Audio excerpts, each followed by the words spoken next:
So I wanted to do a quick video on Roundhill Investments 100 ODTE covered call. It's commonly goes well, goes by the symbol QDTE. Okay, so simply it's a synthetic covered call strategy, and it pays out its dividend, pays out income on a weekly basis, and it gives you exposure to the price return of the NASDAQ 100. So do I know what a synthetic covered call strategy? Because I've traded stocks for probably about maybe almost 40 years, but I never gotten into options. But do I need to know what a synthetic covered call is strategy to invest in this? No, because I've got it in a Roth dividend portfolio. I understand what my Roth is and I understand what a dividend portfolio is. So I first purchased QDTE for $35.28 per share. That was on September 12th. I was unaware of, I was investing in high dividend stocks, but I was unaware of something paying out on a weekly basis. I saw some banks through ADRs paying out on a monthly basis, but paying on a weekly basis was a little bit shocking to me, and I just wanted to test the waters for the reality of it. So this was my purchase price, and then as of today, like I think right now, it's trading at currently on Friday, which would be whatever day in November it is, it was trading at 33.77. So I'm down 4.22%. Does it matter to me? Not really, because every Friday I receive a dividend. On an annual basis, I think the dividend right now, because that fluctuates based on the share price, like any dividend is going to fluctuate based on the share price. The annual dividend now is about 36%.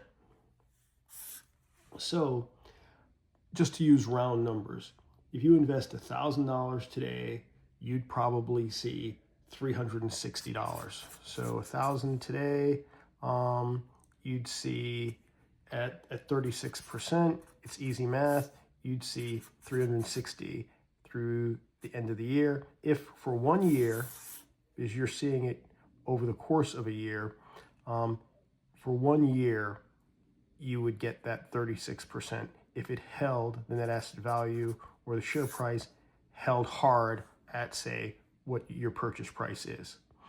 If you purchase a little bit lower and the dividend changes slightly, I mean, you might see a little bit better than the 36%, but that's a pretty straightforward example. So the only thing I really look at that I get concerned about is I want my dividend every Friday, which I do see, and what that dividend works out to be right now at the 36% annually is about 22 cents per share. And depending on how many shares you purchase, that's around what you're going to see. You could do the math pretty easily. I consistently get the dividend every Friday like clockwork. When I check it pretty early in the morning, I see it and it's there. What I need to focus on, and I think anyone buying into the stock needs to focus on, is their purchase price or their average purchase price if they buy in over a period of time. Because what you don't want to see happen, in my case, my floor is if I see that price go below 20%, then let's use the round number, because I could look at my net asset value of 1,000, say it's $1,000. And if I were to see $1,000, or if it's 10,000 or 100,000, whatever it is, I mean, if I get to 1,000 subscribers, I'll show you everything. I mean, everything. But if I see that get below 20%, then I'm down to $800, and or you can do the multiplication of however much you're in. But if you see it down 20%, and my number would be, we're just using 1,000 for a round number. If I saw it down to $800, I would probably sell out, because even throughout the course of the year or any period, I'm always keeping track of the dividend return. And because it's in a Roth, there's no tax implication, so I don't have to worry about any of that. So I could sell in and out of it at any time.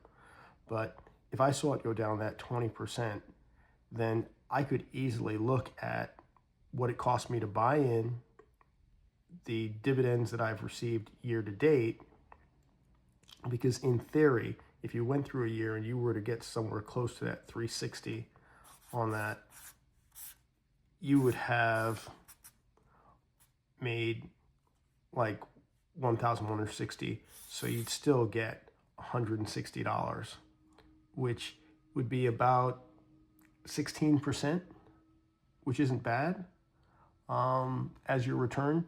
And I just use this as my number, and you constantly have to keep looking at that. So I have to watch it. It's not like a set it and forget it type thing. I have to keep looking at that because I don't want to be underwater. It's something new in the portfolio, and I don't want to run the risk of being upside down. So I think that's a pretty quick breakdown. Try to keep these videos below 5 minutes because I don't think people's attention span goes beyond that of QDTE. It's not rocket science. As again, the best place to put it because of the tax implications, I think most people would say, and also because to make the dividend worthwhile.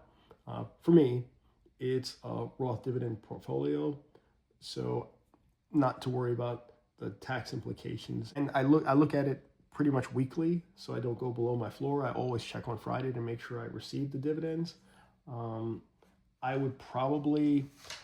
could probably buy it back later if I consistently see that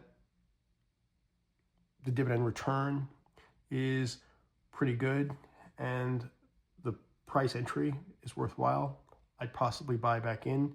My actual Roth portfolio, in a practical sense, it's 4 holdings, and 2 of them are ADRs that I've been trading in and out of for 10 years.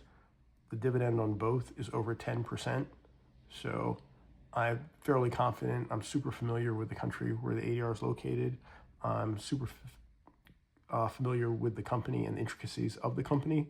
So I don't have too many worries about that. But this has at 36%, and some of the other offerings from Roundhill Investments are really interesting.